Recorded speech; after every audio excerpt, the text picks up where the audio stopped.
Hello, and welcome to this Vision Systems Design Fall Tech Summit Quick Chat with Euresys. My name is Chris McClune. I'm the editor-in-chief of Vision Systems Design, and today's presenter is Michael Syros. Michael is Vice President, Sales and Support Americas at Euresys, and his full bio can be found by clicking on his name next to the video. Thanks for joining me today, Michael. And I guess just to get us started, could you describe what is sports imaging and why are we hearing so much about it lately? Hi, Chris. Well, thanks and good to be with you again. Sports imaging has been an interesting topic. It's been an ongoing topic, in fact, for the past 8 to 10 years in our industry. And you might hear it referred to as stadium imaging or sports analytics. We refer to it generically and broadly as sports imaging. However, COVID has really accelerated the demand and uptake of this technology. So you see it being deployed in all types of applications. For example, remote audience participation. If you remember during early COVID days, when the NBA set up a limited set of teams in their bubble in Orlando, Florida, they made the games feel live by having spectators virtually present. Basically, there was a monitor in each seat, and each user connected by video conference. That caused several challenges, in fact, because it was done with standard video conferencing technology. And as soon as that industry discovered the capabilities of machine vision cameras, it quickly migrated over to that. So you see examples in remote audience participation. Another great example is dynamic interactive viewing as a premium paid service. So you can imagine a football stadium surrounded by high resolution cameras, very low latency cameras, and all precisely synchronized and triggered. You could, the viewer could dynamically move their own view around the play action. And every person at home could customize their view by the sense of all of this content. Another big area is in augmented reality and virtual reality. So 3D kinetics or 3D motion analysis or play scene analysis, for example, batter swing analysis in the sport of baseball, golf swing analysis, and so forth. 3D player tracking. You've seen more and more use now in football, hockey, and other types of sports where the scene that has just played out live on air is replayed in virtual three-dimensional space with real video. So that means that machine vision cameras are imaging that scene, multiple cameras, and on the fly processing that for 3D viewing so that they can go back after a commercial break and play the scene in real time. You've seen cases of projecting score lines or fault lines or offside lines and so on and so forth onto the field dynamically. Those aren't there for the live spectators, but that play experience is able to be augmented with digital imaging technology that comes from our machine vision industry. Dynamic advertising content, for example, where depending on where the scene is being played, or aired, I should say, you can change out the advertising content for local markets.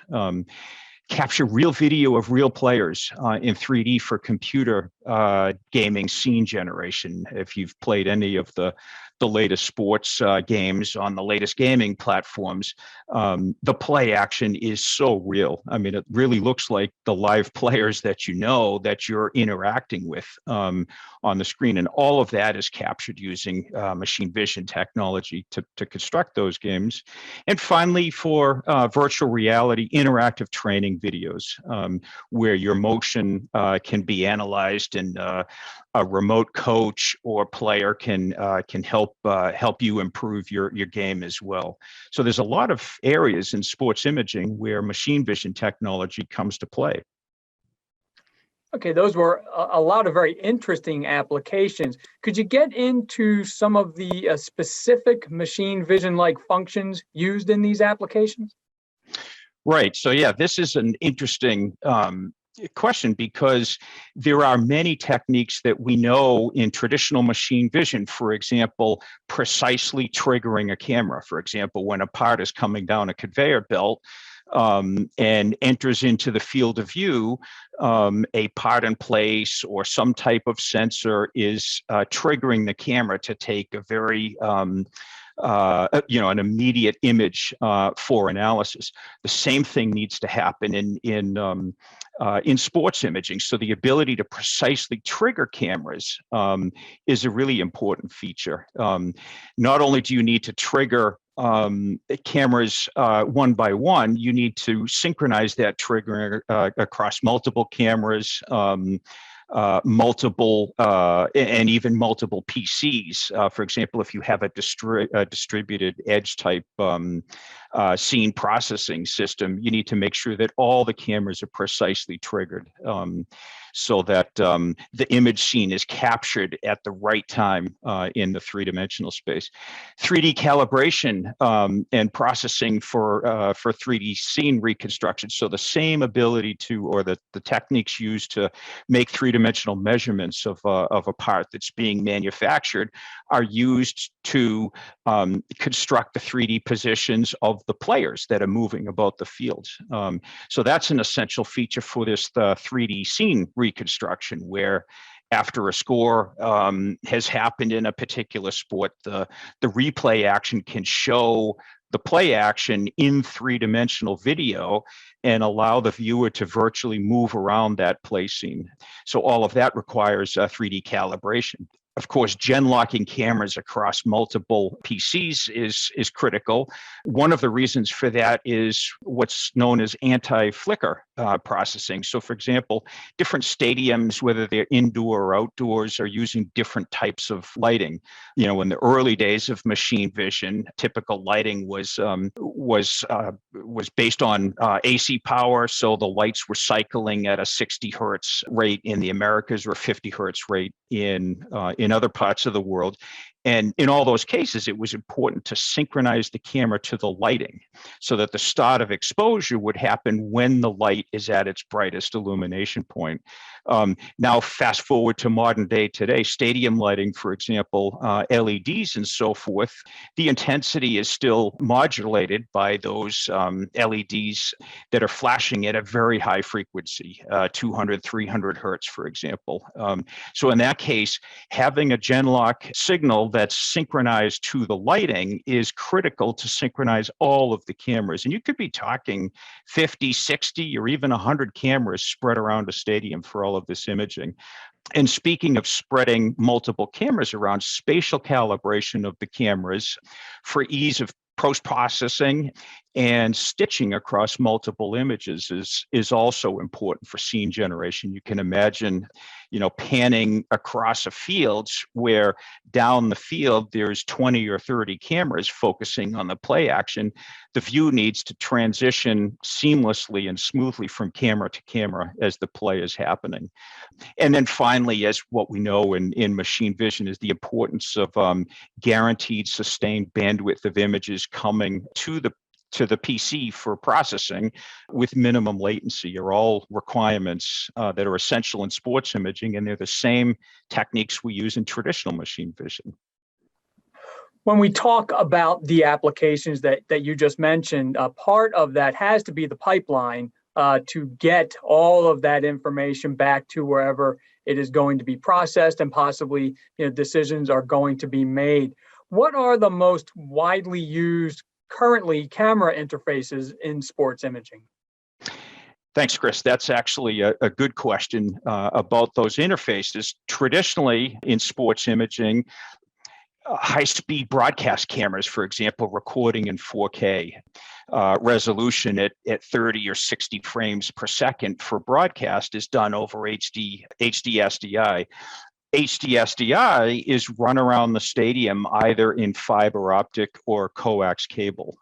Some stadiums may have Ethernet wiring. So the two dominant machine vision interfaces that are used are indeed GigE-Vision and CoaXpress.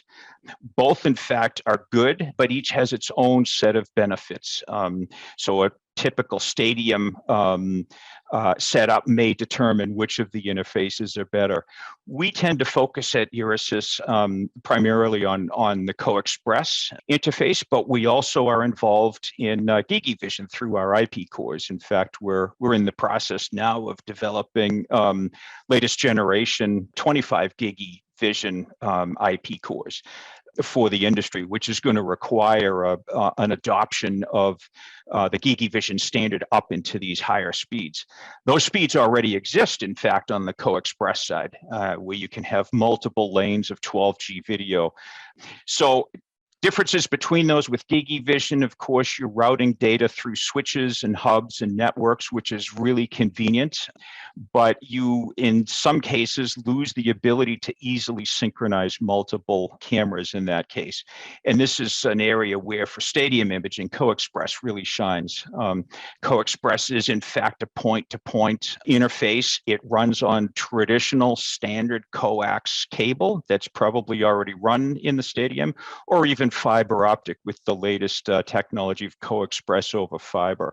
So these networks of cabling are already existing in many sports imaging. You know, there may be coax cable and fiber optics, as mentioned, which CoaXpress can be adopted to run over, whereas for gigabit Ethernet, it can be adopted for fiber. But again, you're dealing with the need to go through switches and hubs rather than dedicated point-to-point interfaces. So we do see both, but however, we see that lately in these applications, the push has been for high-speed CoaXpress because of the proliferation of so many cameras around the stadium.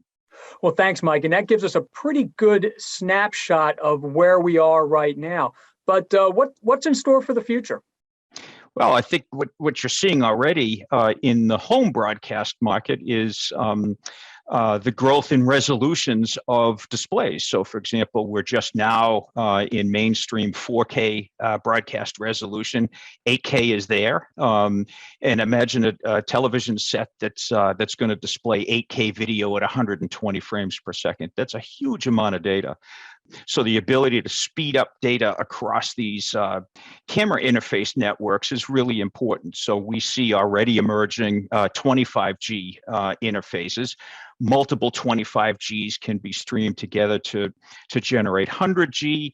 And the same thing is happening now at 200G and 400G. So that's, when I say G, that's gigabits per second of data. So it's a huge amount of data to process. And along with that, PCs are getting faster, and commonly available GPUs that are developed for the gaming industry and image scene generation are essential also for processing all of this data in stadium imaging. So advances in GPUs are really growing also, which allows all of this processing to happen with this much data.